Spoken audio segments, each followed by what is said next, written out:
It's time to take a ride on the Steelers Afternoon Drive with our co-hosts, Alan Saunders and Zachary Smith.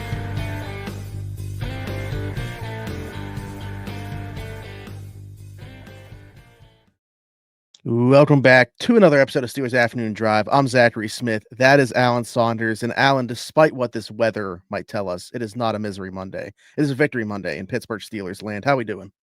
I'm doing good. It was a very solid work from home day, which is like Victory Monday, when I don't have to leave the house, but it's beautiful outside. Those are kind of conflicting for me. Victory Monday when I don't want to leave the house and I don't have to leave the house. Very nice. Very nice. So it was just me and the dog on the couch today. And I'm not even sure he changed directions once. It was just like a very sedentary last 8 hours or so. How'd that go with Bo picking out the tree? Did he get a good one? I saw he did. We haven't put it up yet, so I guess it's TBD, but I think he did a good job. Okay, very good. Good work there, Bo. All right, let's dive into some stuff. Obviously, I didn't get to talk about the game at all yesterday. You and Aaron Beck are doing the post game. If you missed anything, you can obviously go back and watch that there. But I didn't give my thoughts on the game at all. Certainly want to get into that. Go over some questions, obviously, that we got. Steelers record as underdogs we're going to get into. TJ Watt is Defensive Player of the Year. I want to talk about that as well. But, Alan, first thing that I wanted to bring up, I felt like yesterday, you guys touched on this too, there was a play by the defense and a player on the offense that to me sparked this team when it seemed like they were pretty lifeless early on in this thing. The Keeanu Benton interception, I think everybody will agree with that on. But offensively, and I don't know that enough people talked about this, and if you just look at the box score, I don't know that it necessarily pops off the page to you, but Jaylen Warren was giving them juice in moments where I felt like there wasn't much going on the offensive side of the ball, and he was kind of able to bide them time, just picking up the sticks until they were collectively able to figure out a solution. Because I thought early in this game, it was clear to me whether it was like game plan specific or what was going on. I don't think Cleveland was respecting the Steelers passing attack without George Pickens early on in this one. So while the offense had to kind of, find their groove, I feel like Jaylen Warren was the one guy that was giving them some juice early. Yeah, I thought he was too. And I thought, actually, I think it's the way Cleveland plays. If you think about their defensive line and the way they use Myles Garrett, he likes to get upfield quickly. They also like to move him around on a lot of stunts and twists and things like that. You start to get defensive linemen moving sideways, and a guy who can make that big change of direction and say like, hey, the play is called to this hole, but there's actually going to be one way over there. Like, I think that's something that Jaylen Warren is just better at than Najee Harris. Like, he sees that and says, oh, I understand I'm supposed to be going here, but like this guy's not where he belongs, so I'm going that way instead, and just change the whole dynamic of the play. I think that's why he's so good career against Cleveland. We talked about it. I think we talked about it on Friday, right? 7 yards of carry he has against the Cleveland Browns in his career. Had another really good game of 9 carries for 47 yards. I thought he was a spark.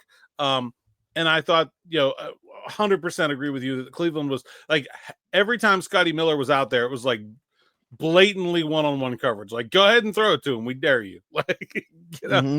I will say to Scotty Miller's credit, he's another note that I had. What I do basically is when I know that I'm not going to talk about them on the post game, I'll make notes in my phone of things that I definitely want to bring up the following day, because otherwise, in this mind, they'll get lost. So Scotty Miller, I do want to give a cap tip to him, especially for that 20-yard catch that he had late in it, where it's like, hey, almost like George Pickens wasn't out there, but he gave his talent to Scotty Miller for one play along the boundary there to make that one catch and stepping up in a moment where he kind of had to. He was thrust in the position where you typically wouldn't see him. And then Mike Williams obviously had a nice one-handed catch as well. A couple catches in this one, had one called back on an OPI. But Scotty Miller is somebody that you wouldn't normally see in that role like we're talking about here, at least for a play or two, was able to step up. Yeah, I think a lot of guys did. I thought Mike Williams stepped up too. I mean, we've been waiting to see him, and I thought he provided exactly what they needed from him, minus the OPI, which I thought was kind of same.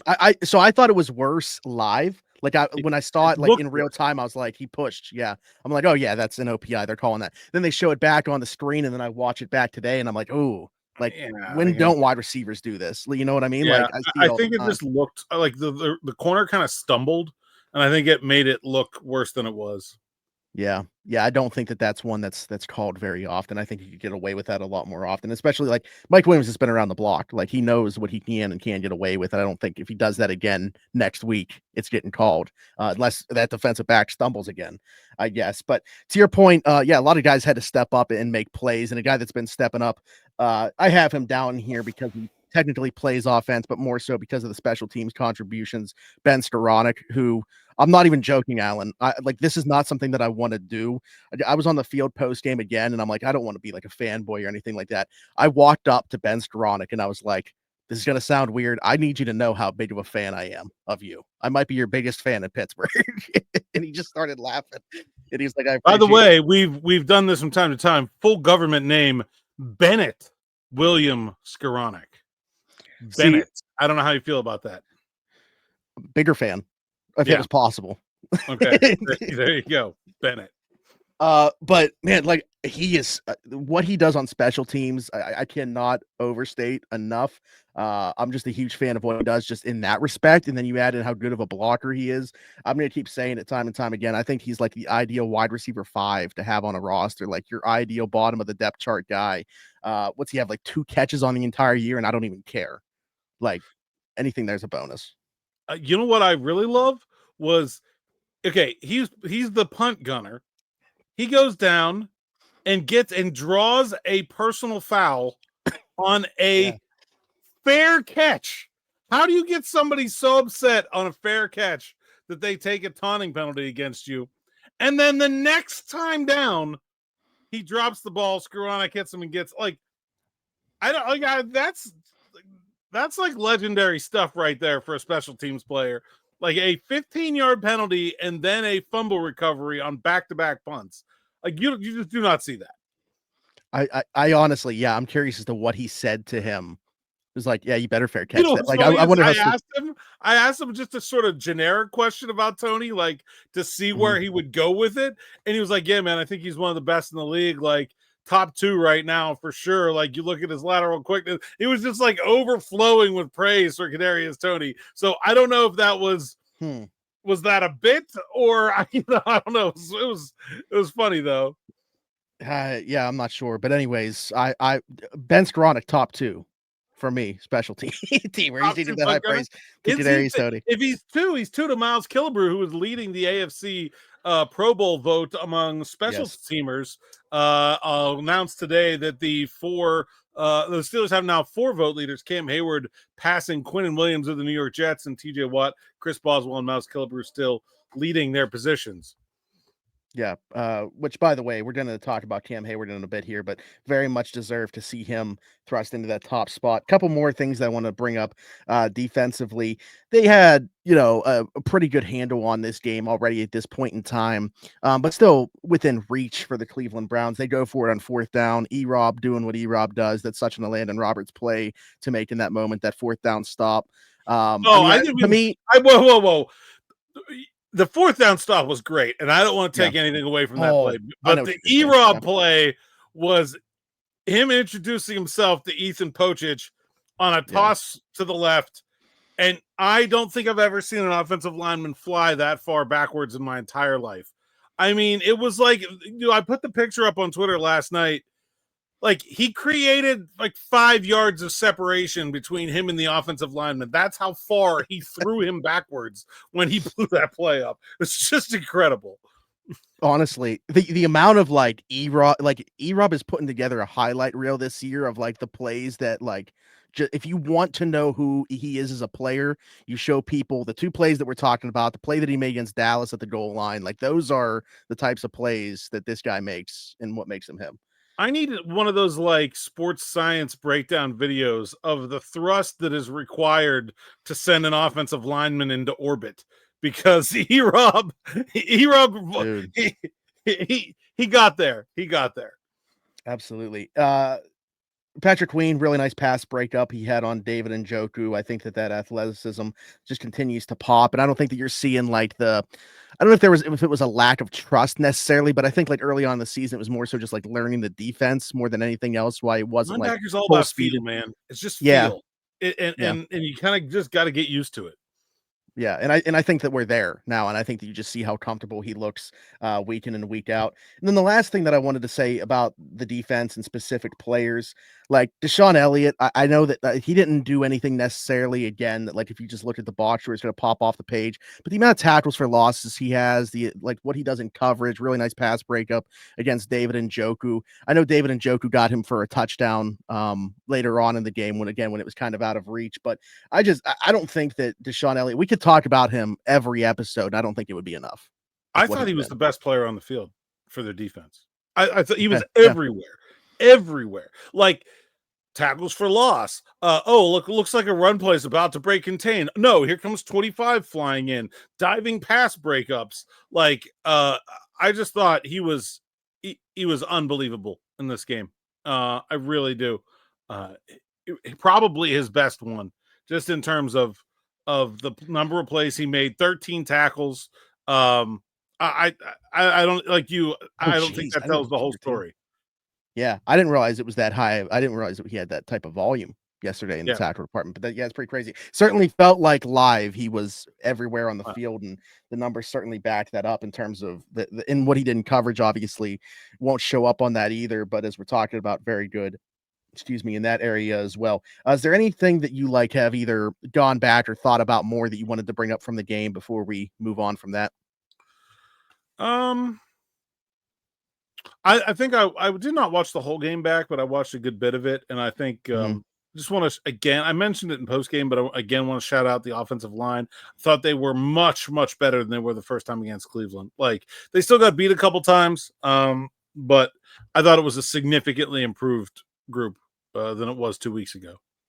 Oh, and I'm not saying this just because of who it is, but I saw some people posting clips of it as well. Our boy Pat had a nice game in the run blocking department yesterday as well. Some people were posting some clips of Van Jefferson too, but certainly I feel like he's taken a leap there. I know it was a point of emphasis for him. His uncle was an offensive line coach and he was working with him all summer. And I feel like you've kind of seen that come to fruition. I'm not saying he's perfect in that area, but I think if you go from his rookie year to where he's at now, there's been leaps and bounds better.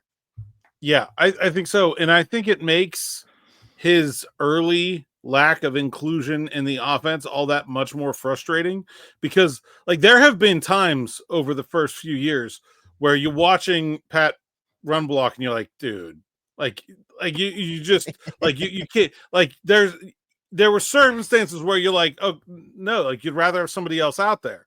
And now like I think it's like, no, why is this guy ever not on the field? Because he really can do it all. And he's always been a good pass blocker. If you need to ask him to chip, he's always been good at that. And so I think, I think now, like it's sort of been interesting that it's made, I think for me, like him getting better as a run blocker has made the fact that it took him forever to get him involved in the passing offense even more frustrating because he has been a guy that you always want on the field. Yeah, absolutely. Who the team did not have on the field for this one, and we'll see about going forward, is George Pickens, put out as a grade 2 hamstring strain. We've seen what's interesting is like that categorization, grade 2, has been thrown out there with a couple different guys on the Steelers this year. Like Justin Fields only missed one game. They had the bye week afterwards, obviously, but like Corey Trice, Nick Herbig, those guys have dealt with grade 2 hamstring strains. Look at the amount of time that they missed. I think there's one more that I'm missing in there as well. But they either were put on IR or in the case of Herbig, ended up missing 5 or 6 weeks anyway with that injury. So, Justin what do we make of this? Was that? So Justin Fields only missed one game because they had the bye week. But that was the other. I thought there was 3 guys that missed more time. I could be wrong on that, but either way. I mean, like grade 2 is a very wide category. It really just means that it's not nothing and it's not like season ending. Like that's really all you're getting out of that. I would say most in that range, 1 to 4 weeks, 1 to 3 weeks, pretty common. But there's a big, I mean, and especially with hamstrings, a lot of the time people rear injure them. So like you have to kind of build that in. But I would be a little surprised if George plays this week just because it's the Eagles. There's a short week on the other side. And by saying it's the Eagles, it's an NFC game. So of these next 3, this one means the least. And I don't know. We'll see. We'll see how he practices, but it would not surprise me if he misses another game. But there was some confusion because people are saying like, well, how was he questionable on Saturday if he's going to miss another game? Well, that's because he only injured it Friday. And so like you can't go get an MRI like the second that you injure yourself and have clear resolution about what the extent of the injury is. Like it takes time for that process to happen. And so there's like a lag in that. And so like if you hurt yourself on Friday, like a lot of times guys get hurt in the game on Sunday. We really don't know what's going to happen until Monday and sometimes Tuesday even. And so not uncommon for him to get injured on Friday and the team not even really by Sunday morning having a full grasp of what the situation was. Yeah. Yeah, absolutely. I mean, I guess I was a little surprised just because the night before, I believe it was put like Schefter had put out like the plan being for him to play or whatever like that. Yeah. But he'll test it pregame. So like I felt good about it. I was like, okay, well then it must not be, anything serious. I guess they were just being cautious with it. And then he obviously is inactive yesterday. And then you find out like he could potentially miss more time. So the idea of him hurt, I get what you're saying for sure, and I know where people were coming from. I could get why it was maybe misconstrued because of Schefter's tweet more than anything else from the fan base. Yeah, and I think I get the feeling that like this is like nothing I'm gonna nothing I can like put from a source on the record or anything like that, but like I just get the feeling that if he had to play, he probably could have, and he might have even wanted to play. But the issue with hamstrings is much more about the risk of re-injury than it is the ability to do it right now. And so like I think you could have a situation where like the player says, yeah, I'll be fine. It's not that bad. And then the agent says, he says he's fine. It's not that bad. And then the team goes, hang on, man. Like, let's be smart about this. You know what I mean? And that's how things can get misconstrued. And to that point, yesterday, obviously against Cleveland, a team was already out of it before officially eliminated after yesterday's result. Then you got the NFC team in the Eagles. But then if you feel like you could get him back for Baltimore by sitting him in those two, that one could be the difference between them winning or losing the division. So like that one obviously is much more massive. Will be the winning. If they beat Baltimore, they will win the division. Point blank. So. Yeah. Well, I guess what I'm saying is they could still win the division if they lose that game, but win other games. And but like, that's the one that you are thinking, if we can get George back for this one, that would obviously be the one to circle and say this should be the target for them. Yeah, I think it makes sense. And well, I mean, we'll see how it goes. If he's healthy and he's not at serious risk to re-injure it, then he should probably play. But we'll see how it goes. I'm assuming, I haven't looked at this yet, Alan, and you can tell me. I assume that they will be underdogs when they head to Philly. 4.5 right now. I'm looking at it now. I just looked it up as we were talking there. They are 7-0 in their last 7 as underdogs. So they've won 7 straight as underdogs. Just an interesting little tidbit to bring up. Certainly, we're talking about George Pickens' availability within that. Could certainly impact that as well. But it's interesting that they've been so good as dogs. I think it's like, and I actually did some research earlier this year about how often Mike Tomlin loses to bad teams. And I think it's probably been overstated. But like, I think even if you want to have that as a take, like, I think you should acknowledge the opposite, that Mike Tomlin wins a lot of games that his team is not supposed to win. And that, like, I think this is like a fan behavior fallacy, because nobody ever wants to admit that you're supposed to lose. You know what I mean? Like, for like in the fan mindset, the Steelers never go into a game that they are probably not going to win. But they do go into games they're probably not going to win all the time. And Mike Tomlin wins a lot of those. And if he occasionally loses to a team that they probably should win, I think you would rather have it that way than the opposite. Like, it is like that. Like that's the better of the two problems to have, because you don't see bad teams in January. Yeah. No, that's true. But like you said, if you're going to be somebody that acknowledges one, I feel like you should definitely acknowledge both. That's how those narratives get built. But okay. Anything else to add on that? Uh, yeah, I mean, I think uh, no, I don't think so. I mean, their history in Philadelphia. Somebody asked me this on Oh. the YouTube comments this morning. I think I didn't Mhm. I didn't bookmark it. I apologize. But yeah, I don't like. See, to me, this is like juju. This is like not important. I don't think it matters. But the Steelers' all-time record in Philadelphia is quite atrocious. They have not won there since the 60s. Wow. Do you like do you okay, it's fine for us to bring it up and it's fine for us to talk about it. But do you Yeah. think that actually matters? Like do you think that there like that has any impact on what's happening this week in Philadelphia? No. I don't think so. It's not like to me, it's not one of those things that happens. We've talked about like Tomlin's woes on Thursday Night Football or like against divisional Or even the opponents. Steelers' Where like that happens, recent in Cleveland, right? Like right? it's been a couple of years since they won in Cleveland. Sure. Yeah, that Yeah. happens all the time though. Something like going to Philly where it's like, once every 4 years, like or like yeah, no, I don't think it's different teams every single time that they're playing. The amount of roster turnover and stuff that takes place. So I don't think so. Yeah, I mean, the last time they played in Philly was relatively recent for the series. Sure. Usually it goes Mhm. every 8 years. They played there in 2022 because they had the extra Greatest game. before. But like it's like the last time before that.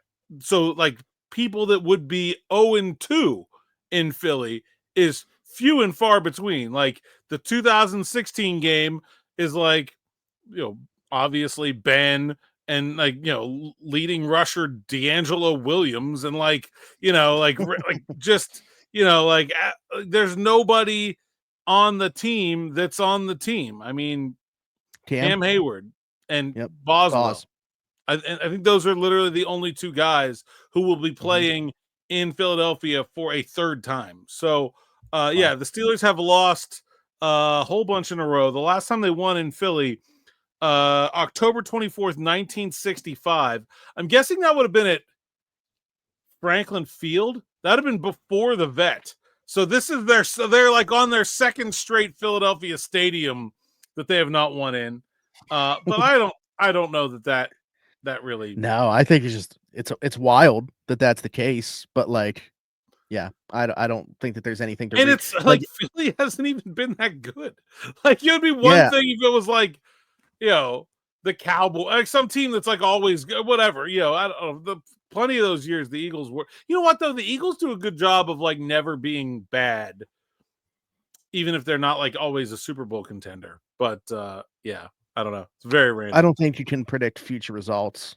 Yeah, with something like that. Now, this year's Philly team is obviously pretty good. So I understand them being 5.5 point favorites at home against the Steelers team, and we'll see if the Steelers can extend that streak out to 8. Um, Alan, something else I want to talk about, and this also relates to odds. TJ Watt, still the odds on favorite for Defensive Player of the Year. Pretty heavy odds on favorite for Defensive Player of the Year. Um, should he even be the leading candidate for Defensive Player of the Year on the Steelers defense? And it's a good question. I don't think if I was voting for Defensive Player of the Year right now that I would vote for TJ Watt.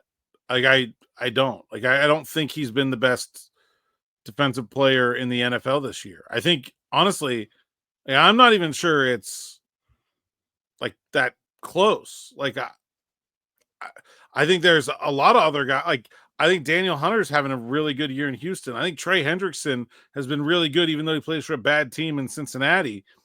Mhm. Um, like I don't know.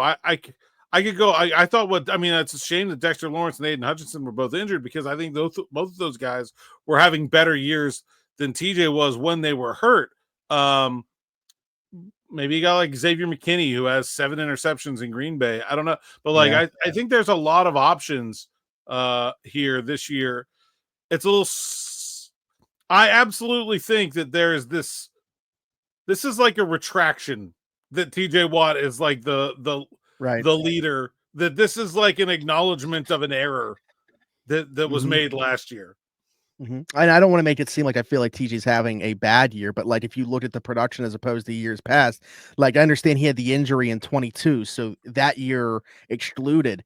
This is probably his like top to bottom worst statistical full season he's had since like 2018. I mean, it feels like this is the least amount of production that he's had, but to that same point, he's probably had a year that he should have won it before. So it's almost like this is maybe making up for it. Yeah.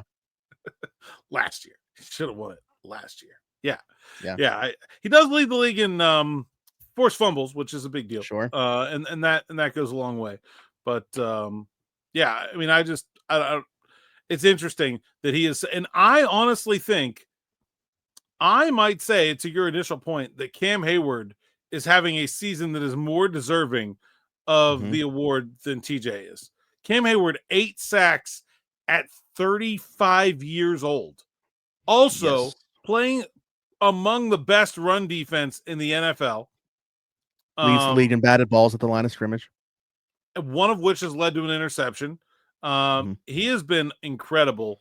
Can't say enough good things about Cam Heyward. We had a comment on the live stream that the people who didn't want Cam Heyward back are not getting any gifts from Santa Claus this year.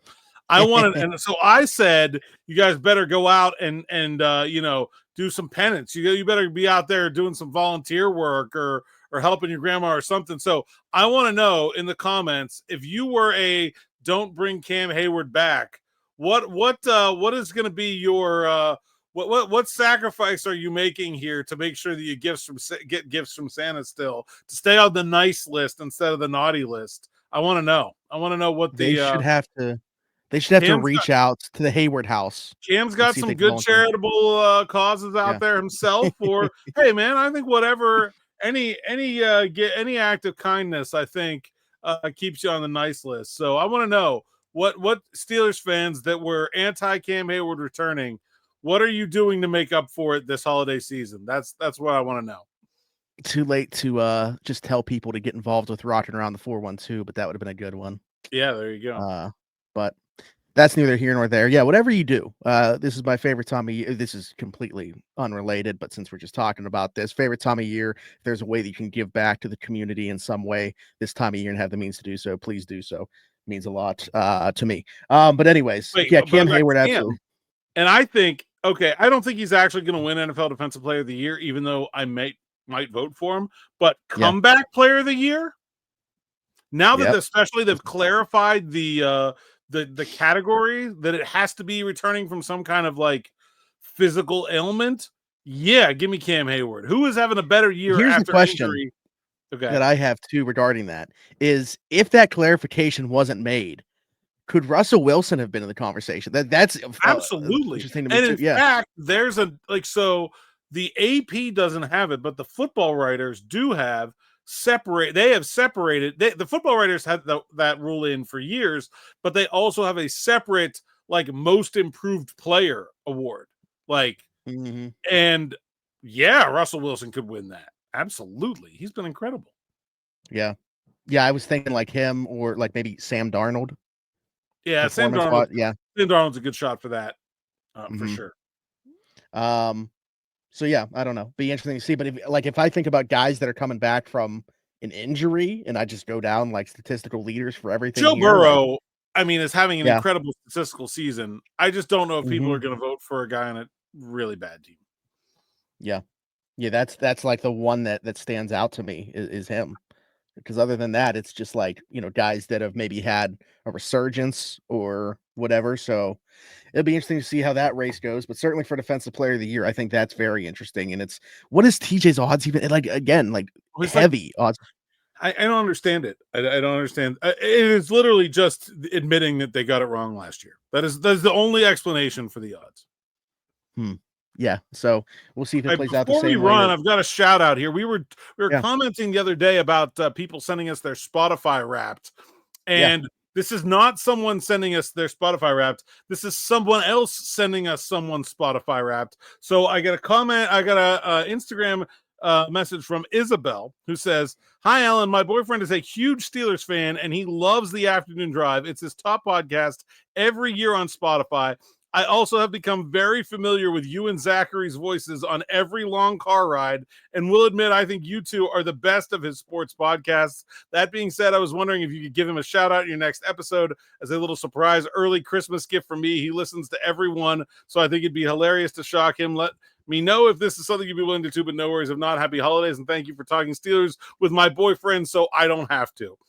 Absolutely. And so Patrick Blasco, your girlfriend's a real one, amazing. Isabel. Not only does she let you listen to our podcast when she's in the car with you, which I gotta say, like, no notes, 10 out of 10 there. Going the extra mile to get you the shout out. We really appreciate all of our audience members, but I think that's a pretty fun one. Dude, that's insane. Like everything that she included within there. I mean, man, that's humbling stuff that he feels that way about the podcast, and she feels that way after it almost sounds like letting him tune in the way that he does. So appreciate both of you. That's awesome. Isabel, and you said Patrick? Yeah. Patrick. Yeah, I almost want to do something.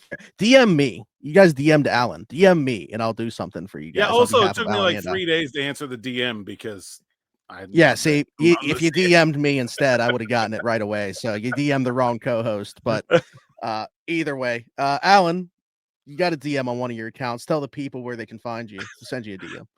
At @Saunders_PGH on X, Instagram, TikTok, and Blue Sky. PGH Steelers Now, the site's account, SteelersNow.com. Shout out to my Steelers Now subscribers. I know we're having some issues with the new website and the subscriber benefits transferring over. We are working on it, so I appreciate everyone's patience with that. I got a couple messages, and I want to let everyone know that we hear you, and it is working, and I'll make sure that is coming soon. And then like, subscribe, hit that bell for notifications here on the YouTube channel so you don't miss an episode of Steelers Afternoon Drive, Morning Rush, Sights and Sounds, Steelers Spotlight, post-game, all the good stuff. There we go. Like, subscribe, hit that notification bell here. Also, leave us a 5-star review and subscribe if you're listening somewhere else. Apple, Spotify, wherever you get your podcast from. Search Steelers Afternoon Drive and you'll find us there. Same thing on TikTok, and then you'll find me everywhere, Zachary Smith, PGH. For Alan Saunders and myself, thanks for jumping in and taking another ride on the Steelers Afternoon Drive.